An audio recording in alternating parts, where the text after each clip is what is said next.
Hello students, आज हम पढ़ने वाले हैं पब्लिक सेक्टर इंटरप्राइजेस के बारे में। पब्लिक सेक्टर इंटरप्राइजेस क्या होते हैं, इसके क्या क्या रोल है इकोनॉमी में, ये सारे टॉपिक आज हम लोग डिस्कस करेंगे।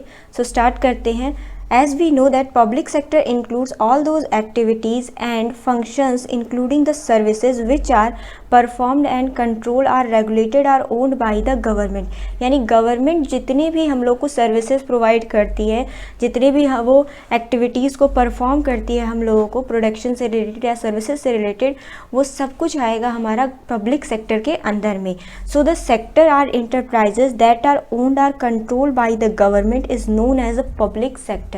जितने भी सेक्टर है, जितने भी इंटरप्राइजेज हैं जो कि गवर्नमेंट ओन करती है और कंट्रोल करती है, उसको हम कहेंगे पब्लिक सेक्टर। अब यहाँ पे गवर्नमेंट की ओनरशिप में स्टेट गवर्नमेंट की ओनरशिप भी आएगी और यूनियन गवर्नमेंट की ओनरशिप भी आएगी। यानी सेंट्रल लेवल पे गवर्नमेंट की जितनी ओनरशिप है, जो उतना भी फंक्शन या एक्टिविटीज़ गवर्नमेंट परफॉर्म करती है, जितने इंटरप्राइजेज गवर्नमेंट रन करती है, वो सारे इंटरप्राइजेज प्लस जितने स्टेट गवर्नमेंट के इंटरप्राइजेज हैं, वो सब जो है आपकी पब्लिक सेक्टर के अंदर आएंगे।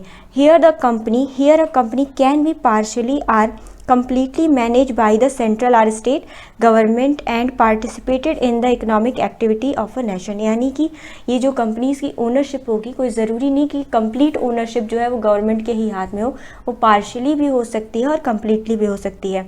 सो we can say that if a company in which union government or state government has its ownership of share approximately 51% or more is known as a public sector enterprises or company। उसके बाद से हम आते हैं, currently there are just 3 sector left reserved only for the government। यानी कि अभी जो है करंट सिचुएशन में बात करें तो सिर्फ और सिर्फ 3 सेक्टर ऐसे हैं जिसपे कि गवर्नमेंट की ओनरशिप है, यानी कंप्लीट ओनरशिप गवर्नमेंट की है। वहाँ पे प्राइवेट सेक्टर जो है वो कोई भी एक्टिविटी परफॉर्म नहीं करता। उसमें हमारा पहला है railway, second one is atomic energy and last one is explosive material. यानी ये जो 3 सेक्टर्स हैं, इन 3 सेक्टर से रिलेटेड जितनी भी एक्टिविटीज़ हैं, जितनी भी प्रोडक्शन है या सर्विसेज प्रोवाइड करने से रिलेटेड जितनी भी चीज़ें हैं, वो सब कुछ गवर्नमेंट देखती है। Private sector or players are not allowed to operate in these 3 sector. यानी इन 3 सेक्टर में प्राइवेट जितने भी प्लेयर्स हैं, यानी प्राइवेट जितनी सेक्टर से प्राइवेट जितने इंटरप्राइजेज हैं, वो जो है इसमें परफॉर्म नहीं कर सकते हैं। आगे देखते हैं, they are comes under the department of public enterprises of ministry of heavy industries and public enterprises. यानी कि ये जो पब्लिक सेक्टर के जितने भी इंटरप्राइजेज हैं, जितनी भी कंपनीज़ हैं, वो सारी कंपनीज़ रन करती हैं किस डिपार्टमेंट के अंदर? वो सारी कंपनीज़ आएंगी हमारी ministry of heavy industries and public enterprises. ये जो पूरा डिपार्टमेंट, ये पूरा मिनिस्ट्री जो है, इस मिनिस्ट्री के अंदर वो सारी कंपनीज़ जो हैं उनका वो ऑपरेशन आता है। Role of public sector enterprises in the development of country. यानी जो पब्लिक सेक्टर के जितने भी इंटरप्राइजेज हैं वो क्या मेजर रोल परफॉर्म करते हैं कंट्री के डेवलपमेंट में। तो इनका एक बहुत ही इंपॉर्टेंट रोल होता है। सबसे पहले देखते हैं हम कैपिटल फॉर्मेशन की बात। तो कैपिटल फॉर्मेशन का मतलब हुआ कि जितनी भी सेविंग है उनको कलेक्ट करना और उनको वापस से इन्वेस्ट करना। ये जो पूरा प्रोसेस होता है, ये प्रोसेस होता है हमारा कैपिटल फॉर्मेशन का। So the role of public sector in collecting savings and investing them during the planning years has been very important. During first and second 5-year plan, it was 54% to the total investment and which declined to the 24.6% in the 2010-11। मतलब कि जो पहले 5 year plans बनते थे, अभी तो फिलहाल नीति आयोग के आने के बाद से आपका 3 year agenda and 7 year agenda और 3 ईयर प्लान्स जो है वो बनने लगे हैं। यानी अब 5 ईयर प्लान का सिस्टम जो है वो ख़त्म हो गया। 5 ईयर प्लानिंग जो है वो नहीं बनती है, 5 ईयर प्लान्स नहीं बन रहे हैं। तो ये जितनी भी प्लान्स बनते थे गवर्नमेंट के और फ्यूचर प्रॉस्पेक्ट्स को माइंड में रख के, उसमें कैपिटल फॉर्मेशन का जो है वो कॉन्सेप्ट वो माइंड में रखा जाता था। यानी कि जो भी सेविंग होती है उनको कलेक्ट करना और फिर वापस से उनको इन्वेस्ट करना राइट जगह पे, जिससे कि वापस से अर्निंग हो। तो ये सारी जो चीज़ें हैं वो सारी चीज़ें जो है कैपिटल फॉर्मेशन की, वो पब्लिक सेक्टर के थ्रू गवर्नमेंट परफॉर्म करती थी। तो ये एक इम्पॉर्टेंट रोल हो जाता है पब्लिक सेक्टर इंटरप्राइजेज का। नेक्स्ट हमारा आता है एम्प्लॉयमेंट जनरेशन। इंडिया की जो एक मेजर प्रॉब्लम है वो है unemployment. Public sector has created millions of job to tackle the unemployment problem in this country. the number of person employed in public sector on March 2011 was 150 lakh approx.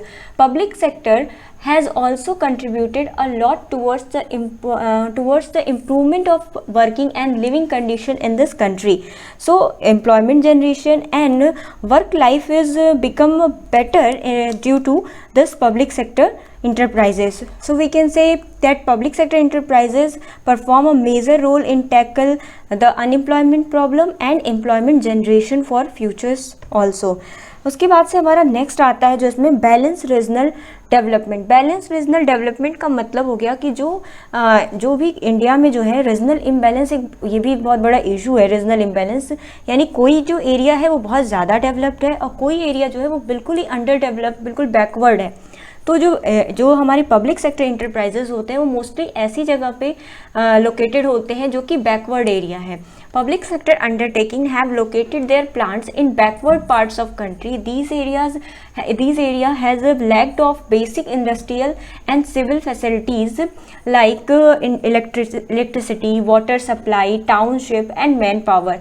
So the public enterprises have developed these facility in these areas and bringing about complete transformation in the social and economic life of these area are people living in these regions. Example की बात करें तो steel plant of Bhilai एक बहुत ही अच्छा example होगा जो कि छत्तीसगढ़ में है, यानी छत्तीसगढ़ में एरिया है भिलाई, वहाँ पे गवर्नमेंट का एक स्टील प्लांट है। और आज की बात करें तो भिलाई को स्टील सिटी ऑफ इंडिया के नाम से भी जाना जाता है, यानी उस पूरे एरिया को डेवलप करने में उस स्टील प्लांट का, उस पब्लिक सेक्टर यूनिट का जो है बहुत ही इम्पॉर्टेंट जो है वो रोल है। तो इस तरह से जो है ये रीजनल इम्बैलेंस की जो प्रॉब्लम है उसको सॉल्व करने में, उसको जो है इम्प्रूव करने में पब्लिक सेक्टर इंटरप्राइजेज जो हैं वो बहुत ही इंपॉर्टेंट रोल परफॉर्म करते हैं। नेक्स्ट हमारा है contribution to the national treasury. इसमें क्या है कि जितने भी गवर्नमेंट की जो अंडरटेकिंग है, जो भी हमारे पब्लिक सेक्टर यूनिट है, वो गवर्नमेंट के इनकम का भी एक बहुत ही अच्छा जो है वो सोर्स होते हैं through the payment of corporate tax, excise duty, custom duty, फिर उसके बाद से gross internal resources generation, like जो इनकी अपनी इनकम होती है वो भी गवर्नमेंट एंटिटी है तो ऑब्वियसली वो गवर्नमेंट की ही इनकम है, उसका भी यूज़ गवर्नमेंट करती है। तो इस तरह से जो है ये गवर्नमेंट के इनकम का भी जो है नेशनल ट्रेजरी में जो है ये अच्छा एक रिसोर्स जो है इनकम का जो है गवर्नमेंट के लिए ये बन जाता है। नेक्स्ट हमारा जो है वो है export promotion and foreign exchange earning. जितनी भी हमारी जो गवर्नमेंट यूनिट्स होती हैं, जो भी हमारी पब्लिक सेक्टर यूनिट्स है, वो एक्सपोर्ट प्रमोशन का काम करती हैं, साथ ही साथ जो है वो फॉरेन एक्सचेंज अर्निंग का भी एक अच्छा सोर्स होती है, क्योंकि जो भी प्रोडक्ट जो है वो बनाती हैं उसके थ्रू जो है अगर वो एक्सपोर्ट होता है वो प्रोडक्ट तो उसके थ्रू जो है फॉरेन एक्सचेंज की अर्निंग भी होती है गवर्नमेंट को। उसके बाद आता है हमारा promotion of research and development. जितनी भी हमारी ये पब्लिक सेक्टर इंटरप्राइजेस होती हैं, they are engaged in high technology and heavy industries, so they have undertaken research and development program in their units. यानी कि जो भी ये यूनिट्स होती हैं, चूँकि ये बहुत ही बड़े स्केल पे वर्क कर रही होती हैं, प्लस इनके पास अच्छी इनकम होती है, प्लस गवर्नमेंट सपोर्ट भी होता है, तो ये रिसर्च और डेवलपमेंट से रिलेटेड जो है वर्क जो है वो परफॉर्म करती हैं और उसके नए जो है टेक्नोलॉजी को डेवलप करने की भी कोशिश करती हैं। साथ ही साथ है इम्पोर्ट सब्स्टिट्यूशन। ये एक बहुत ही इंपॉर्टेंट रोल होता है पब्लिक सेक्टर यूनिट का, क्योंकि पहले क्या होता था कि हमें जो भी चीज़ें चाहिए होती थी उसके लिए हम अगर वो अपनी कंट्री में बन नहीं रही है तो हम उसे इंपोर्ट करते थे। So some public sector enterprises were started specially to produce goods which are formally imported and thus to save the foreign exchange. यानी कि जो चीज़ें हम पहले एक्सपोर्ट करते थे, जो चीज़ें हम पहले इंपोर्ट करते थे बाहर की कंट्रीज से, उन चीज़ों की मैन्युफैक्चरिंग जो है वो इंडिया में ही स्टार्ट की गई through public sector unit. Like example के लिए हम ले सकते हैं ONGC को, तो वो जो है वो नेचुरल गैसेस और इन सारी चीज़ों को वो नेचुरल गैसेस और ऑयल्स को वो प्रोड्यूस करता है। ये चीज़ें पहले हम क्या करते थे, फॉरेन से इंपोर्ट करते थे, अभी भी इंपोर्ट करते हैं क्योंकि उतना पूरा प्रोडक्शन तो इंडिया में नहीं होता, बट हाँ काफ़ी हद तक हमारे पास ऐसा नहीं है कि हम टोटली जो है वो इम्पोर्टेड प्रोडक्ट पर ही डिपेंड है, हमारे पास अपने यहाँ के भी अपना भी जो है वो प्रोडक्ट अवेलेबल है। तो ये चीज़ हो जाती है कि जितनी भी चीज़ें हैं, जो चीज़ें हम पहले टोटली इंपोर्ट करते थे उसका जो सब्स्टिट्यूट जो है वो हमें पब्लिक सेक्टर यूनिट्स जो है वो प्रोवाइड कर देती हैं। तो ये कुछ मेजर रोल हैं जो कि पब्लिक सेक्टर यूनिट्स परफॉर्म करती हैं इन द डेवलपमेंट ऑफ कंट्री। उसके बाद आते हैं हम लोग प्रॉब्लम्स ऑफ पब्लिक सेक्टर, यानी वो कौन कौन सी प्रॉब्लम्स है जिसको कि पब्लिक सेक्टर यूनिट जो है वो फेस करती है ड्यूरिंग देयर वर्किंग, यानी जो भी वो वर्क कर रही हैं, जो भी जिस भी इन्वायरमेंट में वो वर्क परफॉर्म कर रही है उसमें वो कौन कौन सी प्रॉब्लम्स है जो उनको फेस करनी पड़ती है। तो सबसे पहला प्रॉब्लम आता है हमारा poor policy making and it's execution. जो पॉलिसी है वो बहुत ही ज़्यादा जो है यहाँ पे एक फिक्स पैटर्न पे चला आता है, और पॉलिसी में जो है हमेशा चूँकि जितनी भी इंडस्ट्रीज़ हैं वो करंट सिनारियो में वर्क करती हैं, और ये जो हमारा वर्किंग सिचुएशन होता है वो कंटिन्यूस बेसिस पे चेंज होता है, तो उसके अकॉर्डिंग पॉलिसीज़ को भी अपग्रेड करने की, उसे अपडेट करने की ज़रूरत होती है। बट ये चीज़ जो है वो गवर्नमेंट सेक्टर की यूनिट्स में पॉसिबल नहीं होता उतना जल्दी। तो यहाँ क्या है, जो पॉलिसी मेकिंग है उसका एग्जीक्यूशन जो है वो बहुत ही जो है वो प्रॉपर तरीके से नहीं होता, यानी कि जो करंट सिनारियो होता है उसके अकॉर्डिंग अपडेट जो है वो नहीं होता पॉलिसी। तो यह एक प्रॉब्लम होती है। फिर उसके बाद आता है ओवर स्टाफिंग। यह भी एक बहुत बड़ा इशू है। जहाँ पे 2 लोगों की ज़रूरत है उसकी जगह पे 5 लोग काम कर रहे हैं, जहाँ पे 5 की ज़रूरत है वहाँ पे 10 लोग काम कर रहे हैं, यानी जितनी की रिक्वायरमेंट है उससे ज़्यादा लोग जब कोई जगह पे कोई टास्क परफॉर्म करते हैं तो वो चीज़ होता है जो उस सिचुएशन को हम ओवर स्टाफिंग कहते हैं। ओवर स्टाफिंग का मतलब क्या हुआ कि जहाँ पे किसी एक की रिक्वायरमेंट है और वहाँ पे कोई दो इंसान काम कर रहा है, यानी जितनी रिक्वायरमेंट है उससे ज़्यादा के रेशियो में अगर वहाँ पे जो है पर्सन एम्प्लॉयड किए गए हैं, पर्सन की वहाँ पे ड्यूटी लगाई गई है, तो वो हमारा जो सिचुएशन होगा उसको हम ओवर स्टाफिंग बोलेंगे। तो ये एक प्रॉब्लम आती है पब्लिक सेक्टर यूनिट में। उसके बाद आता है wastage of resources and under utilization of resources. यहाँ पे जो रिसोर्सेज होते हैं उनका प्रॉपर यूटिलाइजेशन नहीं होता, तो यहाँ पे क्या है, वेस्टेज ऑफ रिसोर्सेज भी एक बहुत बड़ा जो है प्रॉब्लम है यहाँ के लिए, क्योंकि जितने भी रिसोर्सेज उनका प्रॉपर यूटिलाइजेशन नहीं होता। उसके बाद आता है हायर ऑपरेटिंग कॉस्ट। चूँकि यहाँ पे हैवी जो है इंडस्ट्रियल वर्क होते हैं और मशीनरी वगैरह प्लांट होती है, तो ऐसे में जो इनका ऑपरेटिंग कॉस्ट आता है ओवर स्टाफिंग के थ्रू भी, और भी जो भी मटेरियल वेस्टेज वगैरह जो होता है, इन सब की वजह से ओवरऑल जो ऑपरेटिंग कॉस्ट होता है वो बहुत हाई हो जाता है ऐसी यूनिट्स का। तो यह एक इशू होता है। उसके बाद से आता है हमारा next lack of motivation and self improvement, यानी कि जो भी पर्सन यहाँ वर्क करते हैं पब्लिक सेक्टर यूनिट्स में, उनके लिए क्या होता है कि एक तो जॉब सिक्योरिटी होती है, प्लस उनको पता होता है कि उन्हें जो भी टास्क मिल गया उन्हें वही टास्क जो है लाइफ टाइम परफॉर्म करना होता है। तो ऐसे में क्या होता है कि उनके अंदर मोटिवेशन और जो सेल्फ इम्प्रूवमेंट की जो एक होनी चाहिए उन लोगों को होना चाहिए उन लोगों के अंदर, वो चीज़ जो है वो एक कहीं ना कहीं जो है वो कम होता है। यानी उन्हें पता होता है कि वो जैसे तैसे अपना टास्क परफॉर्म करेंगे, उन्हें कोई फियर तो होता नहीं है कि उन्हें जॉब से निकाल दिया जाएगा या ऐसा कुछ, उनका वेज कट होगा, मतलब उनकी सैलरी कट होगी, ऐसा कुछ। तो इस वजह से क्या होता है, वो उनके पास ना तो कोई एक्स्ट्रा मोटिवेशन होता है कि उन्हें कोई एक्स्ट्रा बोनस मिलेगा, या अगर वो सही से काम करते हैं तो उनको कुछ एक्स्ट्रा प्रमोशन मिल जाएगा, ऐसा कुछ। ये सारी चीज़ें तो वहाँ पे बहुत कम होती हैं, यानी वहाँ प्रमोशन का भी फिक्स पैटर्न होता है पब्लिक सेक्टर यूनिट्स में।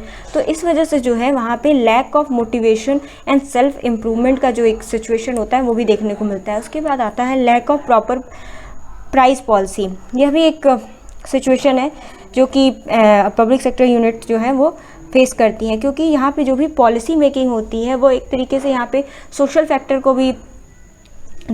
वेलफेयर फैक्टर को भी ध्यान में रखा जाता है, यानी ओवर प्राइसिंग नहीं की जाती है। जितनी कॉस्ट होती है, कोशिश होती है कि जस्ट जितनी कॉस्ट है उतनी ही प्राइस रखी जाए, या उससे थोड़ी बहुत ही प्राइस ऊपर रखी जाए। मतलब एक्स्ट्रा जो प्रॉफिट ऐड करना होता है, प्रॉफिट मार्जिन जो ऐड करना होता है, वो बहुत ही कम रखा जाता है इन पब्लिक सेक्टर यूनिट्स में। तो यह एक इशू होता है कि यहाँ पे जो प्रॉपर प्राइस पॉलिसी है वो नहीं बनाई जाती है, तो इसलिए यह भी एक प्रॉब्लम है पब्लिक सेक्टर यूनिट की। अब इसके बाद आते हैं हम लोग suggestions for improving the performance of public sector unit, यानी वो कौन कौन सी सजेशन है या वो कौन कौन सी चीज़ें हैं जिनको अगर इम्प्रूव कर दिया जाए तो ओवरऑल जो परफॉर्मेंस है पब्लिक सेक्टर यूनिट्स का वो जो है बेटर हो जाएगा। तो सबसे पहला है ट्रेंड एंड स्किलफुल पर्सनल, यानी कि जो पर्सनस वहाँ पे जो भी वर्कर है पब्लिक सेक्टर यूनिट्स में, अगर उनकी प्रॉपर जो है ट्रेनिंग की जाए और स्किलफुल लोगों को अपॉइंट किया जाए, या जिसकी राइट पर्सन को राइट जॉब पे अपॉइंट किया जाए, इन सब चीज़ों को अगर मैनेज किया जाए तो जो है इनकी परफॉर्मेंस को बेटर किया जा सकता है,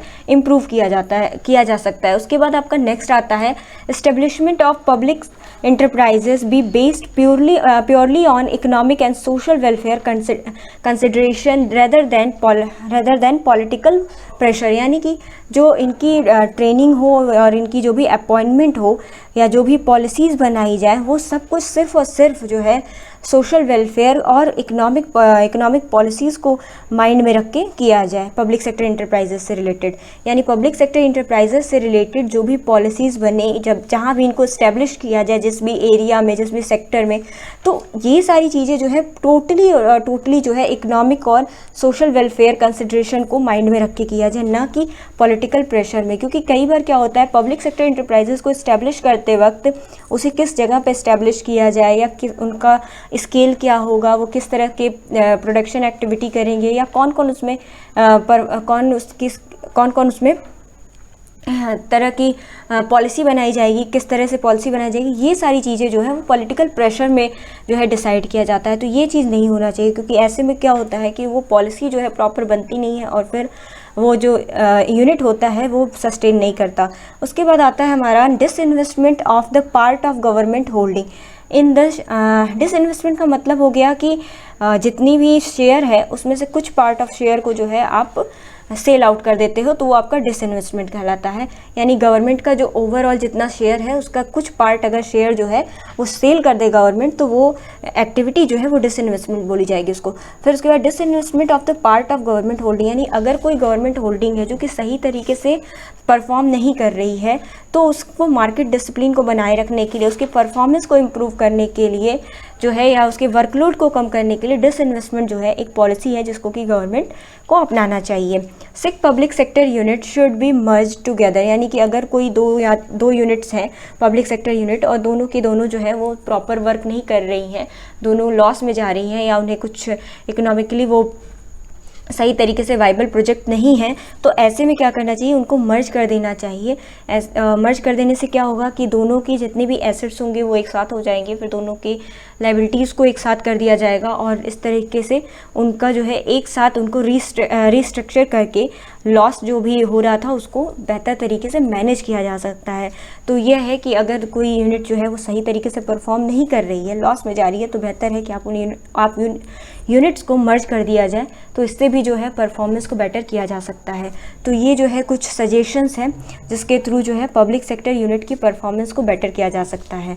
तो आज आपका कंप्लीट होता है पब्लिक सेक्टर यूनिट क्या है, इसके क्या रोल है और ये किस तरह से कौन कौन सी प्रॉब्लम्स है जो कि ये यूनिट फेस करती है, साथ ही साथ वो कौन कौन से सजेशंस है जिसके थ्रू इनको बेटर किया जा सकता है। अब बात करते हैं कंक्लूजन की। ओवरऑल तो पब्लिक सेक्टर यूनिट क्या थी, कोई भी गवर्नमेंट होल्डिंग यानी कोई भी ऐसी इंटरप्राइज जिसमें गवर्नमेंट की ओनरशिप है, गवर्नमेंट उसको कंट्रोल कर रहा है, यानी कि उसके शेयर में 50% या मोर देन 51% शेयर जो है अगर गवर्नमेंट के पास है, तो वो आपकी जो है गवर्नमेंट सेक्टर यूनिट होगी। और उसके बाद से वो कौन कौन से रोल परफॉर्म करती है, तो उसके रोल हो गए आपके, उसका रोल हो जाएगा आपका capital formation, employment generation, balance, regional development, contribution to the national treasury, export promotion, foreign exchange earning, promotion of research and development. उसके बाद से आपका लास्ट वन जो है इंपोर्ट सब्स्टिट्यूशन। उसके बाद प्रॉब्लम्स कौन कौन सी यूनिट फेस करती हैं, तो poor policy making, over staffing, wastage of resources, under utilization of resources, high operating cost, lack of motivation and self improvement, lack of proper policy, ये कुछ प्रॉब्लम्स हो गई। उसके बाद से सजेशंस किए हैं, तो ट्रेंड एंड स्किलफुल पर्सनल की अपॉइंटमेंट की जाए। उसके बाद से जो भी इकोनॉमिक पॉलिसीज़ बने या जो भी पब्लिक सेक्टर इंटरप्राइजेस इस्टेब्लिश किया जाए वो प्योरली जो है based on economic and social welfare consideration हो। और उसके बाद से फिर आपका आता है डिसइन्वेस्टमेंट की पॉलिसी को अप्लाई किया जाए, सिक पब्लिक सेक्टर यूनिट्स जो हैं उनको मर्ज कर दिया जाए। तो ये कुछ जो है सजेशंस हो गए जिसके थ्रू परफॉर्मेंस को इम्प्रूव किया जा सकता है। The expansion of public sector was aimed at fulfilment of our national goals, यानी कि ओवरऑल जो नेशन का गोल है उसको कंप्लीट करने के लिए उसको कंप्लीट करने के लिए पब्लिक सेक्टर यूनिट का एक्सपेंशन जो है वो किया जाता है। और इसका जो मेन ऑब्जेक्टिव होता है रिमूवल ऑफ पॉवर्टी, उसके बाद से attainment of self reliance, reduction in inequality of income, expansion of employment opportunities, removal of regional imbalance, उसके बाद से फिर आता है आपका एग्रीकल्चर एंड इंडस्ट्रियल डेवलपमेंट। तो इस तरह से ये कुछ जो है आपके मेन ऑब्जेक्टिव हो जाएंगे। To reduce the concentration of ownership and prevent the monopolistic practices. Next हमारा आ जाता है कि self reliance in modern technology create professionals technological and managerial cadre so as to you ultimately to get rid of the country from dependence on foreign aid, but these motives could not be achieved up to the desired extent. That is why the government is on the sphere of privatization in these enterprises। यानी overall जो ये सारे objective है या motive हमारे motives होते हैं जिसके लिए पब्लिक सेक्टर इंटरप्राइजेस को रन किया जाता है, ये उस एक्सटेंट तक फुलफिल नहीं हो पाते हैं, जिस वजह से गवर्नमेंट को जो है वो प्राइवेटाइजेशन की तरफ जाना पड़ता है। आगे में जो भी गवर्नमेंट सेक्टर इंटरप्राइजेज हैं उनको अलग अलग कैटेगरी में डिवाइड किया गया है, नवरत्न, महारत्न और मिनी रत्न की कैटेगरी में। तो उससे रिलेटेड मैं आप लोगों को नेक्स्ट जो है वीडियो में आपको प्रोवाइड कर दूँगी।